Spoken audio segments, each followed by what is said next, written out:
Ouattara d'importants fonds en vue de soutenir le secteur du vivrier et lutter durablement contre la vie chère avec l'approvisionnement régulier des marchés en denrées alimentaires fait partie des promesses du président Ouattara.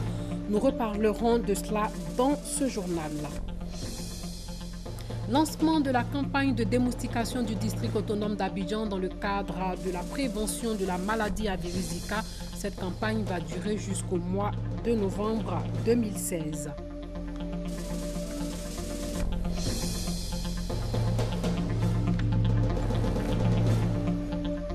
Le président tchadien Idriss Déby Itno a prêté serment aujourd'hui pour un 5e mandat dans un climat tendu après la mort hier des manifestants à Djambena lors d'une marche d'opposants. Madame, Messieurs, bonsoir. Le président Ouattara a promis le déblocage de fonds importants pour soutenir le secteur du vivrier en vue de lutter durablement contre la vie chère avec l'approvisionnement régulier des marchés en denrées alimentaires. Alassane Ouattara a aussi appelé à l'apaisement. Le reportage de Gabriel Lazani. Dans son discours du 6 août, Alassane Ouattara invite à une Côte d'Ivoire unie et ouverte au dialogue. Le chef de l'État est revenu juste après les civilités d'usage de son discours sur l'affaire des factures d'électricité. Pendant qu'il condamne les cas de Yamoussoukro, Bouaké et de Daloa, il défend certaines mesures et montre le bien fondé de recourir au dialogue. Il y va de notre responsabilité à tous de préserver nos acquis et notre patrimoine national. Je vous exhorte donc, chers compatriotes, à privilégier le dialogue, si cher au père de la nation ivoirienne, le président Félix Houphouët-Boigny. Le dialogue fonctionne bien quand les deux parties sont animées de bonne foi.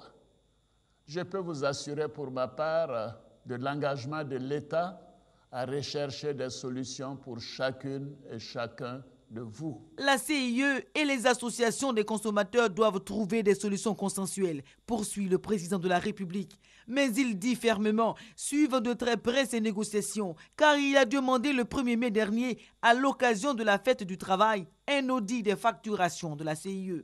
Des troubles à l'université. Alassane Ouattara déplore les violences survenues et rappelle les efforts financiers consentis pour rénover les infrastructures et offrir de meilleures conditions d'études aux étudiants. La lutte contre la cherté de la vie, le chef de l'État prend les devants et se félicite de la baisse du prix des transports. Dans ce sens, il annonce le déblocage d'un important fonds d'investissement pour soutenir les producteurs du vivrier.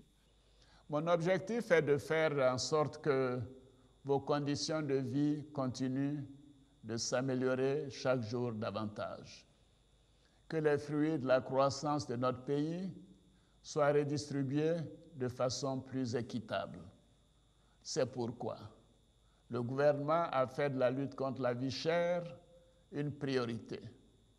J'ai donc décidé de débloquer des fonds importants pour apporter un appui aux producteurs de vivriers, afin d'augmenter la production des denrées alimentaires de base, que sont le manioc, la banane ou encore la tomate. Dans le sens de la réconciliation nationale, Alassane Ouattara demande la confiance des Ivoiriens pour définir un nouveau contrat social dont les bases sont jetées dans la nouvelle constitution. La célébration des 56 ans d'indépendance de la Côte d'Ivoire a drainé du monde hier à l'esplanade du palais présidentiel dans la commune du Plateau, les à côté de la célébration avec Alexis Ouedraogo. Le défilé du 7 août, c'est l'épine dorsale de la célébration de l'indépendance. Chaque année, ils sont nombreux, officiels, diplomates et invités spéciaux à y prendre part. Pour les hommes en armes, ce sont de longues heures de répétition en vue d'offrir un spectacle bien réglé. Et pour que tout se passe pour le mieux dans l'ombre, des surveillants veillent au grain. Ils s'assurent que chaque colonne ait ses casques et chapeaux correctement rangés. Pour cette édition 2016, un défilé spécial, celui de la mascotte Pharo, figure des Jeux de la francophonie, annoncé courant juillet 2017.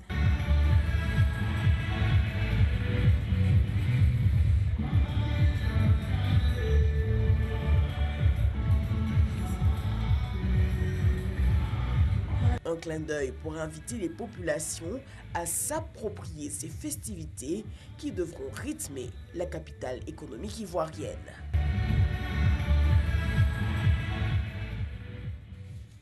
Avant la célébration des 56 ans de l'indépendance de la Côte d'Ivoire, la caravane des Jeux de la francophonie pour l'indépendance a sillonné les 13 communes du district d'Abidjan lors de la commémoration des 56 ans. Le but, faire la promotion des prochains Jeux de la francophonie.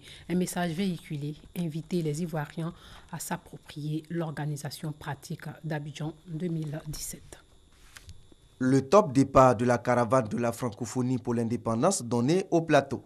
4 camions podium du district autonome d'Abidjan sont allés à la rencontre des populations des 13 communes d'Abidjan. Nous avons 2 messages à vous livrer à travers cette caravane. Le premier est un message de paix, d'unité et de solidarité pour construire la Côte d'Ivoire. Le deuxième message, le gouverneur ministre des Jeux de la francophonie, Robert Begré-Mambé, voudrait à travers cette caravane sensibiliser et inviter nos populations à s'approprier l'organisation de ces prochains Jeux. À l'étape de Trècheville, c'est une population enthousiaste qui a accueilli la parade de l'indépendance et de la francophonie. Caravane animée par des artistes, musiciens et des humoristes. Yabo, tu vas à l'école ou bien tu viens à l'école?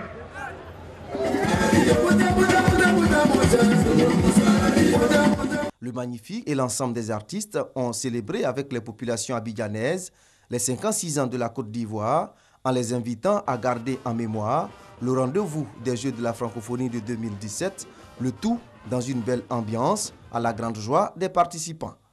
Après les festivités de l'an 56, le district d'Abidjan entend poursuivre la mobilisation pour le succès des Jeux de la francophonie. Le ministre chargé des Jeux de la francophonie, Robert Begré-Mambé, promet parrainer dans les prochains jours des sports de masse dans toutes les communes d'Abidjan.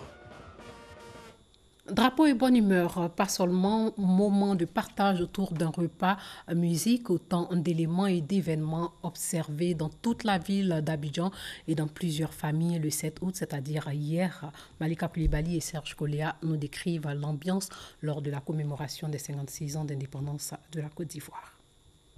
Abidjan revêtu aux couleurs nationales. Normal, nous sommes le 7 août 2016, marquant le 56e anniversaire de l'indépendance de la Côte d'Ivoire. Ces drapeaux, orange, blanc, vert, sont accompagnés de réjouissances comme ici à Ndoutré où des amis font la fête.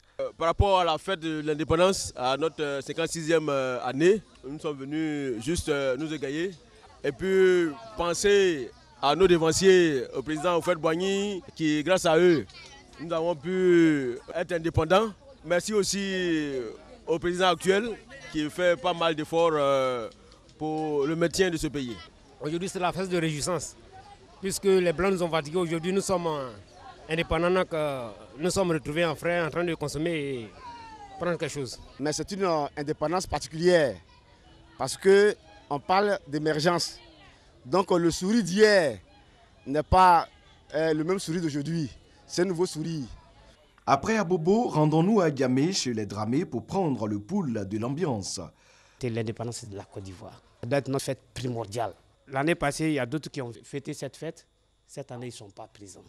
Donc si Dieu nous a montré, on doit remercier Dieu. Notre souhait est que la paix règne dans ce pays. La cérémonie protocolaire achevée au palais présidentiel, Paul Kofi s'est dépêché de rejoindre sa famille en vue de préparer la réception prévue à son domicile dans la soirée. Chaque année à la fête nationale, j'invite tous les frères et sœurs ici à la maison pour qu'on puisse partager un repas. Donc madame est allée un peu s'occuper de ça pour qu'on puisse manger quelque chose de spécial.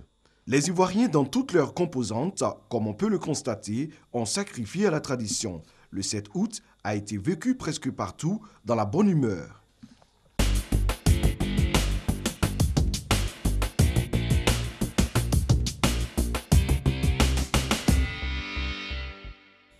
C'est vrai, la fête de l'indépendance a été célébrée dans toutes les villes du pays. Défilés, messages de paix et d'unité ont ponctué cette célébration. Vivons l'ambiance de l'événement dans ces éléments de nos reporters. À l'instar des populations de la Côte d'Ivoire, celles de la sous-préfecture de Dogbo, dans le département de San Pedro, ont célébré avec face les festivités marquant le 56e anniversaire de la cession de la Côte d'Ivoire à l'indépendance. À la faveur de cet anniversaire, le sous-préfet de Dobo, Amara Bamba, s'est réjoui du reprofilage de l'axe Dobo-Grand-Bérébi, des travaux d'électrification de la sous-préfecture, ainsi que du soutien du Fonds d'appui aux femmes de Côte d'Ivoire, FAFSI, pour l'autonomisation de celle de la sous-préfecture de Dobo. La célébration du 56e anniversaire de la Côte d'Ivoire dans la sous-préfecture d'Agou a eu pour cadre le village de Boudépé. Le sous-préfet, Emilienne Amakwadio, a saisi l'occasion pour exhorter la population au dialogue et à l'union pour le développement local. Cette adresse intervient après une décennie de crise au niveau de la chefferie, exposant le village à la fracture sociale, la haine et l'intolérance. Un message bien perçu par l'ensemble des administrés. La célébration des 56 ans de l'indépendance de la Côte d'Ivoire dans la sous-préfecture d'Annépé s'est déroulée dans le village de Nian. Le sous-préfet Carole Koulibaly Adengra a exhorté ses administrés à cultiver l'esprit de tolérance et de réconciliation pour l'avenir lumineux de leur ville et de la Côte d'Ivoire, gage d'un développement durable. C'est le village de Taakro, à une trentaine de kilomètres d'Amelikia, qui a abrité les festivités marquant le 56e anniversaire de l'indépendance de la Côte d'Ivoire. Le sous-préfet Kwadio Wakwadio a félicité les paysans dont les efforts permettent à la sous-préfecture d'Amelikia de compter parmi les grandes zones de production de cacao dans le département d'Abangourou. Il a toutefois interpellé ces braves paysans sur le phénomène de la vente des terres en leur demandant d'y mettre fin, car cela contribue non seulement à créer des conflits au sein des familles, mais aussi à détruire le peu de jachères encore disponibles. Revue des troupes, honneurs militaires, salut aux couleurs ont marqué la célébration des 56 ans de l'indépendance de la Côte d'Ivoire à Guibéroa, situé à une quarantaine de kilomètres de Gagnoa. Le sous-préfet de la localité a saisi l'occasion pour insister sur le retour de la paix et de la sécurité, gage de la croissance économique et d'un nouveau miracle ivoirien à l'orée de l'émergence 2020. Nguessan Nguessan a invité les populations à soutenir les actions du gouvernement afin que la Côte d'Ivoire sorte définitivement des difficultés économiques et sociales que le pays a connues.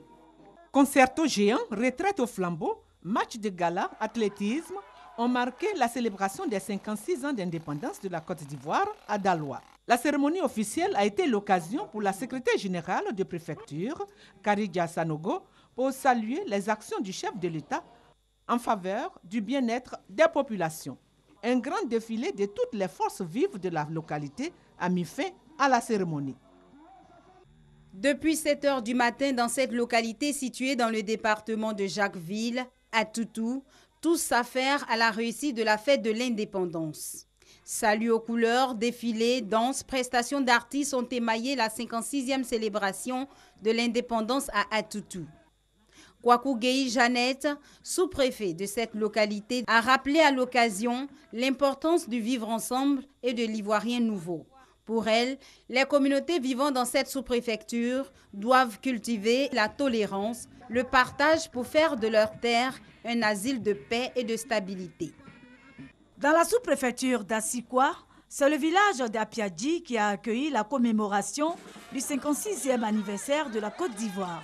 Dans son intervention, Séraphine Dje Adjo, le sous-préfet, a invité les fils et filles de cette localité à œuvrer pour le développement harmonieux de leur ville.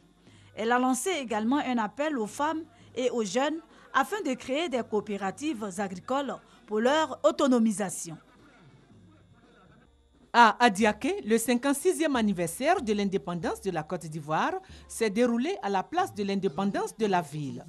Le préfet du département, Léon Touré, a demandé aux hommes politiques de taire leurs différends s'ils veulent aller de l'avant. Aux jeunes, il a demandé de s'inspirer de la sagesse des aînés pour un avenir digne et stable. Aux communautés étrangères, il a demandé le respect des us et coutumes de la région pour une cohésion véritable et une intégration totale. La fête a pris fin par un défilé militaire et civil. Dans la sous-préfecture de Pakobo, Dans le département de Tabo, c'est le village d'Aéremou 1 qui a abrité les festivités des 56 ans de l'indépendance de la Côte d'Ivoire. Pour l'occasion, le sous-préfet Rachel Zowalo a rappelé le combat mémorable des populations de la Côte d'Ivoire pour accéder à l'indépendance. Puis, elle a demandé aux forces vives de Pakobo de consolider et de perpétuer ce combat à travers l'union et l'entente. Selon elle, des perspectives sont prometteuses pour la sous-préfecture eu égard à sa position géographique qui la place à cheval entre Abidjan et Yamoussoukro. La fête a été aussi marquée par un important défilé des forces vives de la sous-préfecture. À Gaumont, c'est la cour de la sous-préfecture de la localité qui a abrité la cérémonie. Après le salut aux couleurs, Josette Ngatiabrou, sous-préfet, a invité les populations à adhérer au discours du 6 août du président de la République, appelant notamment tous les Ivoiriens à participer au référendum. Elle a également lancé un appel à l'unité et à la paix pour bâtir une Côte d'Ivoire prospère, à l'image du déroulement pacifique des élections présidentielles de l'année dernière dans sa circonscription. Un défilé de quelques groupes culturels et des prestations de danse traditionnelles ont meublé la cérémonie. C'est le village de Bakayo qui a abrité la célébration de l'an 56 de l'indépendance de la Côte d'Ivoire. Outre le défilé qui a vu la participation de toutes les couches socio-professionnelles des villages qui composent la sous-préfecture de l'Ilio, l'autre temps fort de la fête a été le message du sous-préfet. Gabriel Don a demandé aux populations de faire confiance au président de la République qui, a-t-il dit, ne cesse d'œuvrer pour améliorer les conditions de vie des Ivoiriens. Parade, danse, salut aux couleurs. Les populations de la sous-préfecture de Doba, située à 90 km de San Pedro, sont sorties nombreuses pour la célébration du 56e anniversaire de l'indépendance de la Côte d'Ivoire. Ce 7 août, le sous-préfet Harvey Alex Nguessa a d'abord salué les efforts du gouvernement dans le département, avant d'appeler sa population à l'union, à la discipline et au travail.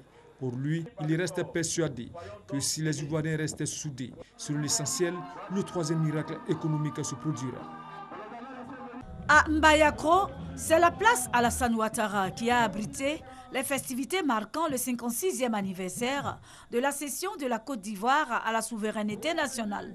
Après le passage en revue des troupes et le salut aux couleurs, le préfet par intérim du département de Mbayakro, Richemont Ekrekwadjo, a salué les actions menées par le président de la République. La célébration de la fête nationale à Mekro, département de Kwasi-Kwasi-Kro dans la région d'Ounzi, a été l'occasion pour le sous-préfet Zougouri Liali Faustin de rendre un vibrant hommage au président de la République pour ses actions en faveur de la paix et de la réconciliation. Le sous-préfet a par ailleurs exhorté les populations à faire de la salubrité l'une de leurs priorités afin de se mettre à l'abri des maladies de tout genre.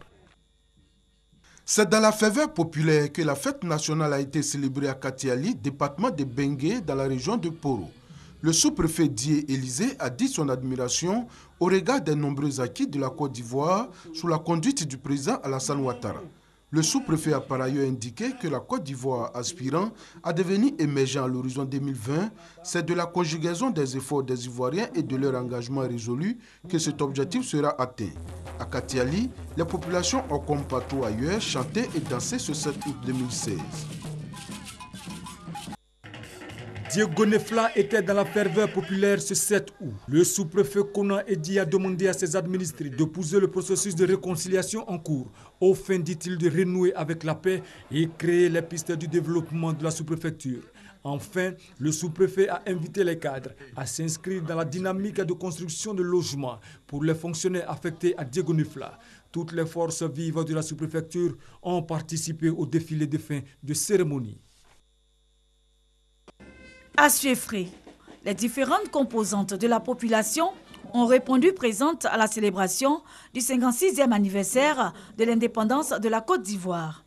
Le sous-préfet Soro Zana a mis l'accent sur la lutte contre la vie chère à travers la valorisation des cultures vivrières du pays.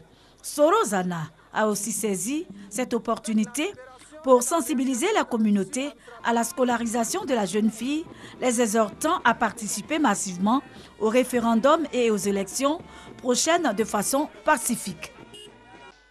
C'est dans l'Alliance populaire que la sous-préfecture de Tiendié-Kro, département de Didier-Ville dans la région du Bélier, a célébré la fête nationale.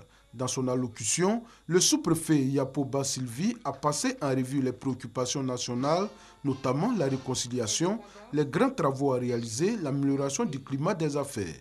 Au niveau de sa circonscription, le sous-préfet s'est penché sur le respect des institutions villageoises et la question de gestion des terres.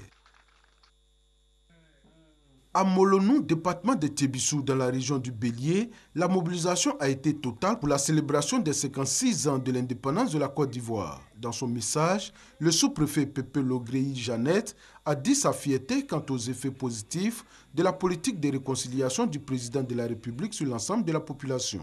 Le sous-préfet a ensuite invité les cadres de sa localité à construire suffisamment de logements pour accueillir enseignants et autres fonctionnaires affectés à Molonou. Dans l'actualité aussi, ces rencontres entre le chef du gouvernement et le responsable de la Cocoa Foundation et la représentante résidente de l'UNFPA sur la table, respectivement la question des offres d'investissement dans le domaine de la cacaoculture et l'adieu de la représentante résidente de l'UNFPA. Le ministre d'État, ministre de l'Intérieur et de la Sécurité a échangé avec les leaders de jeunesse de la ville de Bouaké.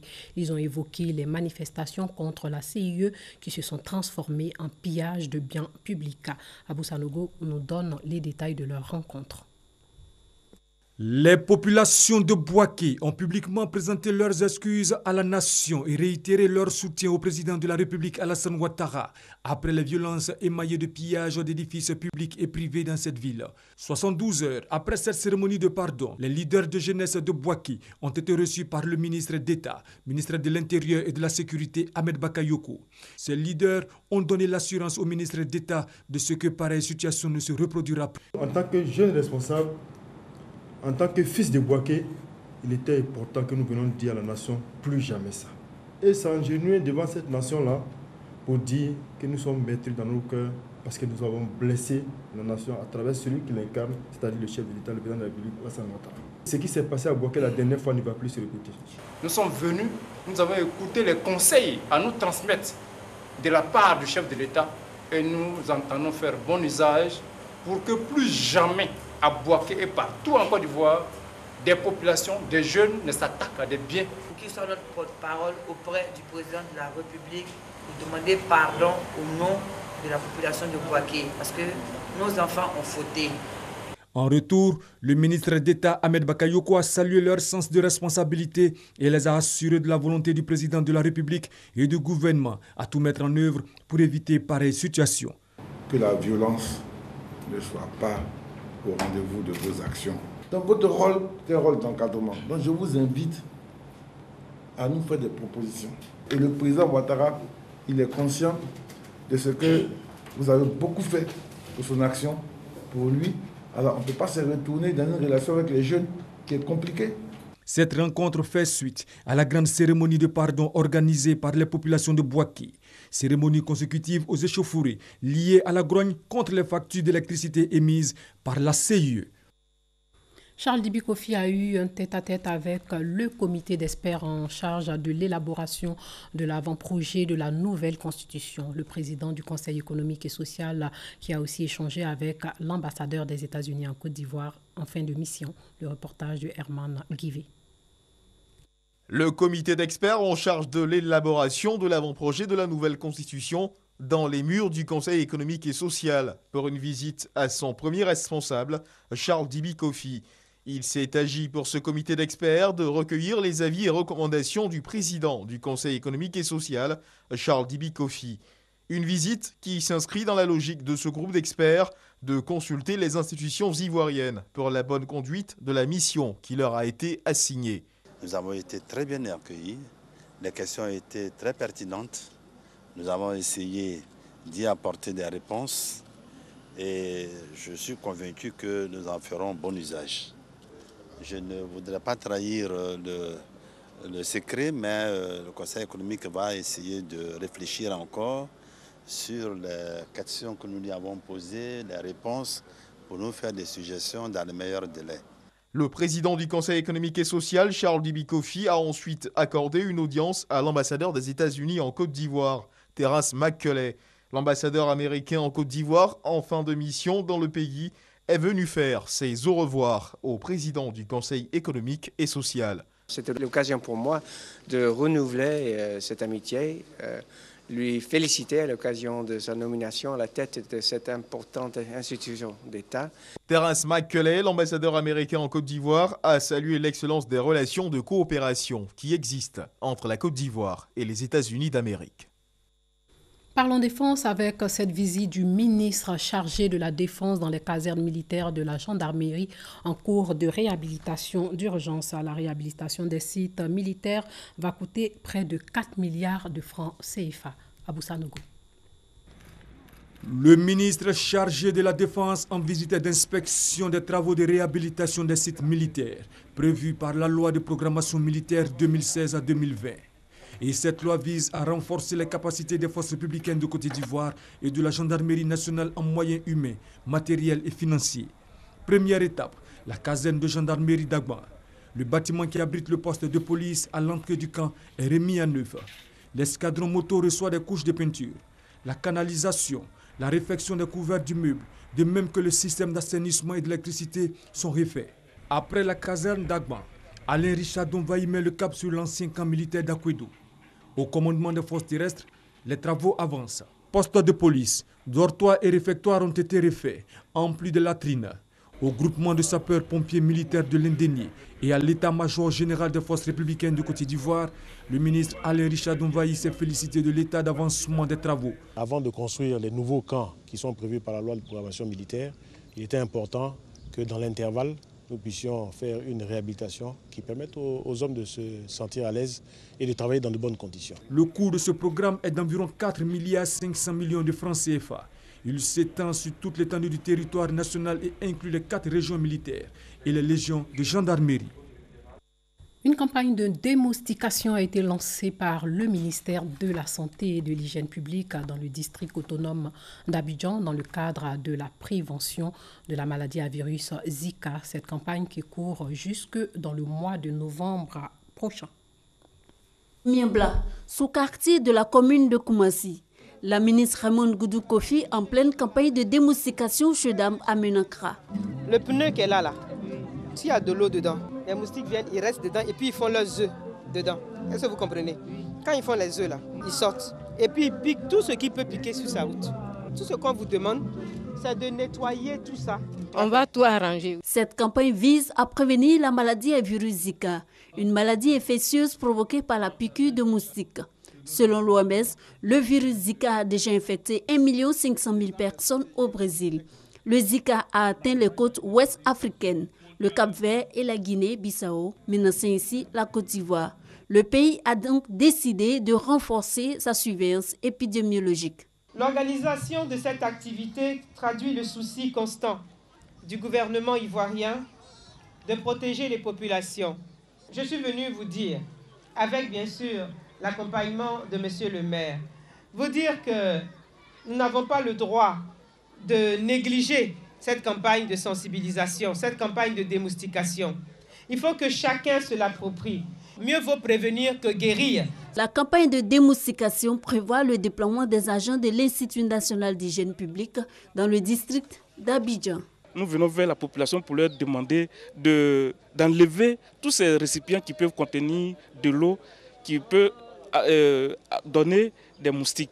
Les puneux, les boîtes de conserve, les marmites, les louches, les pots de fleurs, les tasses, les flaques d'eau. Il faut les vider et il faut les éliminer, il faut les jeter. Je ne savais pas que c'était un danger pour nous, pour la population.